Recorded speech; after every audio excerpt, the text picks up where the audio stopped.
The most important thing is to eat real food that grows from the ground. We've known for decades that plant-based foods are healthiest. The reason people don't eat more vegetables is they just don't realize how powerful they are. Every vegetable is delicious. Real cooking is about taking a vegetable like a Brussels sprout or a maitake mushroom and making them so incredibly delicious that you realize that cooking is all about flavor.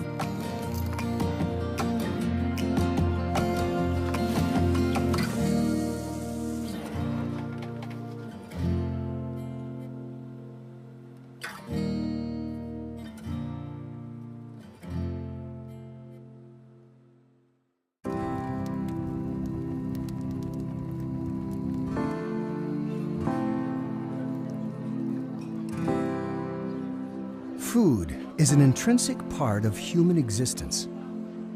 We come together around food, celebrate around food, and build traditions around food. Despite its fundamental role, our diet is one of the most worrisome aspects of modern life. But after decades of research, there's hope that we may finally know how to change that. The leading causes of death and disability are largely chronic diseases now, but 80% is completely diet and lifestyle. It's what we expose ourselves to, what we put in our mouth, both cigarettes and food, whether we're exercising. These are the critical components, and that's good news. I mean, that means we have tremendous power over our health, destiny, and longevity. The vast majority of premature death and disability is preventable with a healthy enough diet and other lifestyle behaviors. Medicine is excellent. We have got antibiotics, we can put you in a cast, we can take you to emergency surgery, we can slow down your diabetic blindness and kidney failure and amputations with drugs, with insulin injections. Unfortunately, none of these are actually treating the cause of the disease.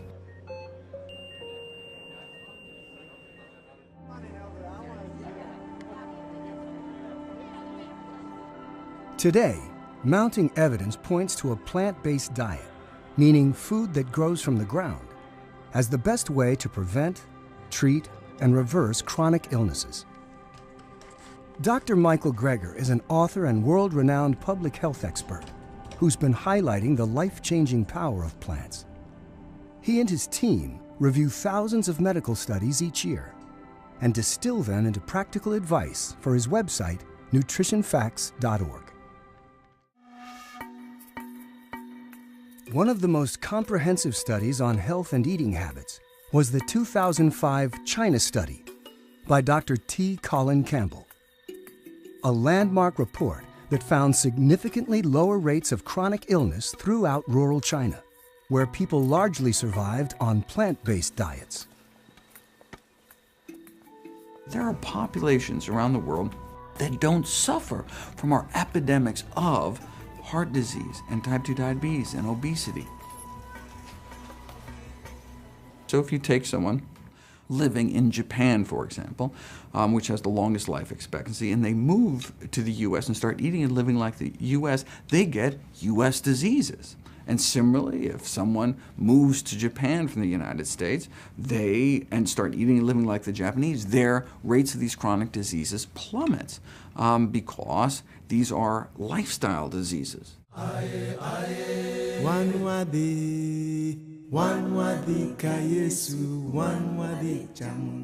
Evidence goes as far back as the 1920s, when researchers uncovered a surprising correlation between plant-based diets and blood pressure levels in East Africa.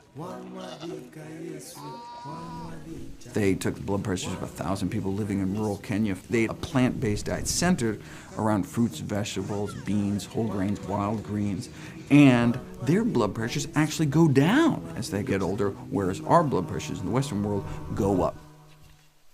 Same thing in rural China. 70-year-olds, same average blood pressure as 16-year-olds. We're talking 110/70 their entire lives. Ideal blood pressures. Vastly different diets, but what they shared in common is that they're plant-based day to day, with meat only eaten on special occasions. In the Western world, the only population getting it down that low, 110/70, were those eating strictly plant-based diet.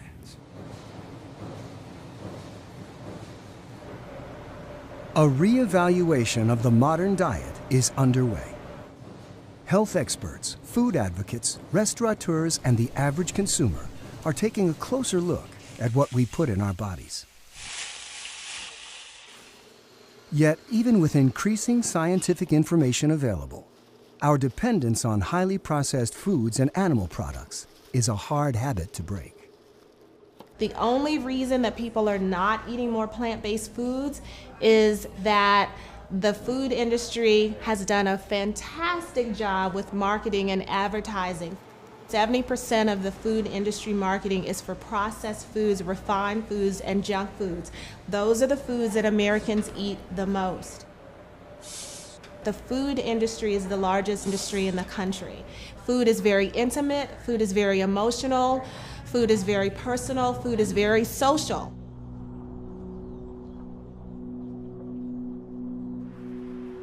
Chef Rich Landau has been paving the way for a veggie renaissance from his kitchen at Veg, a renowned plant-based restaurant thriving in the heart of Center City, Philadelphia, the cheesesteak capital of the world.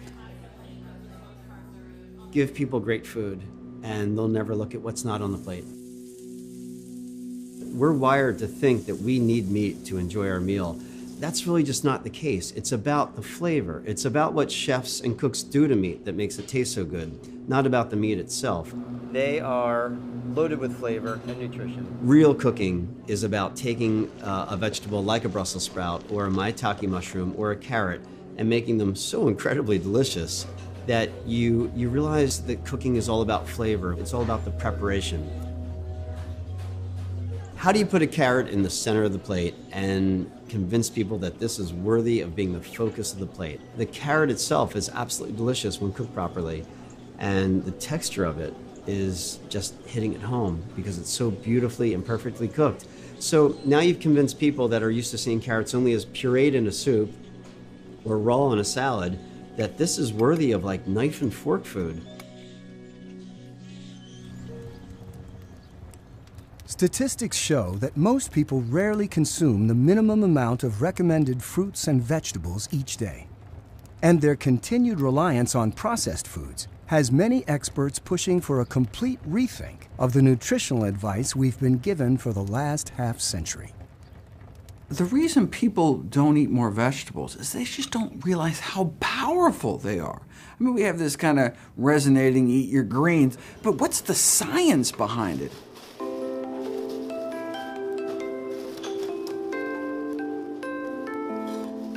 We've known for decades that plant-based foods are healthiest, and it's pretty straightforward. Plant-based foods have fiber.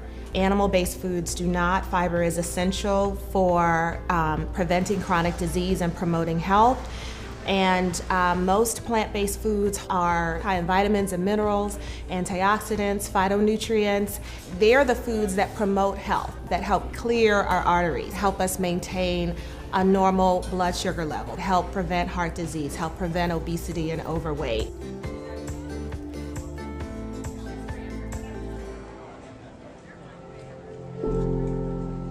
The most important thing is to eat real food that grows from the ground.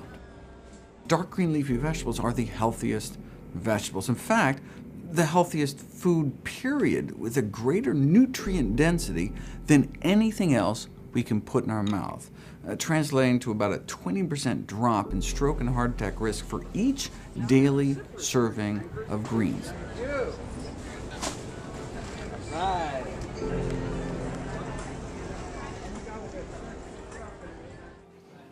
Capitalizing on the growing interest for nutritious options, many chefs have been working hard to redefine our relationship with food. Their goal: to create intensely satisfying, crave-worthy combinations that win out over less healthy, processed, and animal-based options. It's all about kind of changing, your perception of what you're expecting and what you're actually getting. How do you just rewire their brains as to what vegetables are capable of? Every vegetable is delicious. They're not a side dish. They're not torn up little bits in this chopped up little stir fry. Their main focus is on the plate. Let's take Swiss chard, for example, something that people see as traditionally very chewy, a little too leafy for most palates. Swiss chard, like most greens, has to be blanched first. A boiling pot of water with a little salt in it, the greens go in and they come right out. I mean, 10 seconds, that's all you really need. That basically sets their color and texture and tenderizes them. The next thing you want to do is just saute them very gently with a little bit of garlic and olive oil in a pan with some salt and pepper. The trick with the greens is getting them cooked to perfection. If they're undercooked, they're going to be a big, chewy, chlorophyll-laden mess that you're just going to be like chewing like a horse at the table. And you're just trying to get through this. It's saying to yourself, it's healthy, it's healthy, it's healthy. Well, that's not how you should be eating your greens. The greens are actually delicious. In addition to dark leafy greens, research has shown that a high intake of cruciferous vegetables like cabbage and broccoli can reduce prostate cancer progression, stop the spread of metastatic cancer, and prevent DNA damage. One recent study comparing smokers with a high intake of broccoli to smokers eating no broccoli at all found 30% less DNA damage in the broccoli eating group. The reason broccoli is so good for us is that any of those cruciferous vegetables, whether we're talking about cabbage, broccoli, collard greens, kale, have these class of compounds called glucosidylates. What they do is they boost your liver's detoxifying enzyme systems. So basically all the blood, before it goes to your body, from your digestive tract, first goes through the liver. The liver's like the body's bouncer. Keeps out any toxins, detoxifies any carcinogens, and then lets the blood flow to the rest of the body. And so that's why it's so critical to eat cruciferous vegetables every single day, because it so boosts your liver's ability to detoxify the carcinogens and pollutants from our environment. I absolutely love broccoli. It probably is my favorite vegetable. We blanch it first, and then we char grill it.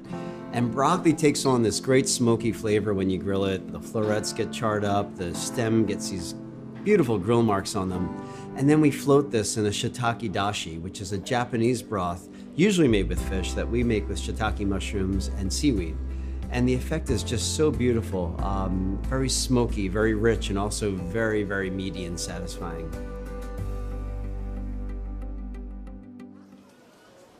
While dark leafy greens and cruciferous vegetables boast the biggest nutritional bang for the buck, diversifying our vegetable consumption is essential for our overall health. According to the Global Burden of Disease Study, inadequate vegetable intake is a leading dietary risk factor for chronic diseases, comparable in harm to the consumption of processed meats. We should really eat the rainbow when it comes to choosing our vegetables, because many of the anti-aging, anti-cancer, antioxidants are the plant pigments themselves. So, for example, the beta-carotene, which makes carrots and sweet potatoes, and cantaloupes orange, or lycopene, the red pigment in tomatoes, the same kind of chemical nature of the pigment compounds that reflects that gorgeous color is the same antioxidant properties that can be so helpful within the body. Eating a diverse plant-based diet raises our exposure to essential nutrients like vitamin C, found not only in citrusy fruits, but in vegetables like peppers and sweet potatoes. Experts say there may be more than 30,000 different phytonutrients, with a long list of health benefits that are still being discovered. And they're not just found in the most colorful fruits and vegetables. Some of the most potent nutrients are packed in nature's palest packages, including cauliflower, onions, garlic, and mushrooms.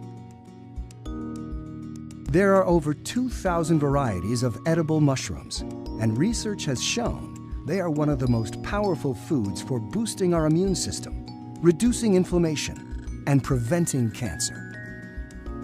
Just like there are unique anti-cancer compounds specific to the cruciferous vegetable family, there are these beneficial compounds found in mushrooms like ergothioneine, which is an antioxidant amino acid found basically only in the mushroom kingdom, meaning if we don't eat mushrooms, we don't get it into our diet. It's found particularly in our retinal tissue and reproductive tissues. Basically, housed in very sensitive tissues in the body because it has such a cytoprotective or cell protective effect.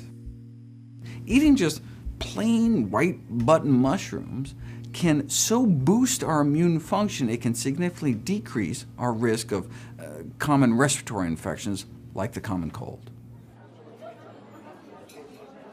For chefs like Rich Landau, the incredible variety and richness of mushrooms provides a tremendous opportunity to change people's perceptions of often overlooked foods. I mean, they're just incredible. They're good for you. They're meaty. They're just delicious. We love really, really big cuts of mushroom, like a maitake or portobello that can stand on their own in the middle of the plate. And again, it's about that knife and fork satisfaction when you're cutting through it. We have another mushroom that we import from Italy called the nebradini. And they're these medium-sized white mushrooms with this very, very silky flesh to them. So we shave these very, very thin, and we cook them in like this tomato basil sauce. And we call it nebradini mushrooms as fazzoletti. And fazzoletti are just, little handkerchief pieces of pasta, little tiny squares of pasta swimming in a broth or a sauce. So we're actually using the mushrooms to be the pasta, and that's exactly how it eats. And it's just beautiful what you can do with mushrooms in that sense, because they're so adaptable. They can kind of do what you want them to do, but you also have to listen to what they really are and respect their qualities. While the rising tide of health problems might seem like an uphill battle, significant progress continues to be made as plant-based foods make their way from farms to our tables.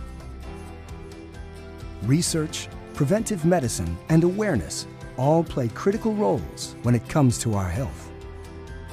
But the decisions we make on a daily basis continue to be the biggest factor. It doesn't matter what you eat on your birthday, or special occasions, or on holidays. It's really the day-to-day stuff that adds up. And on a day-to-day basis, the more we can center our diets around whole, healthy plant foods, real food that grows out of the ground, the healthier we will be long-term.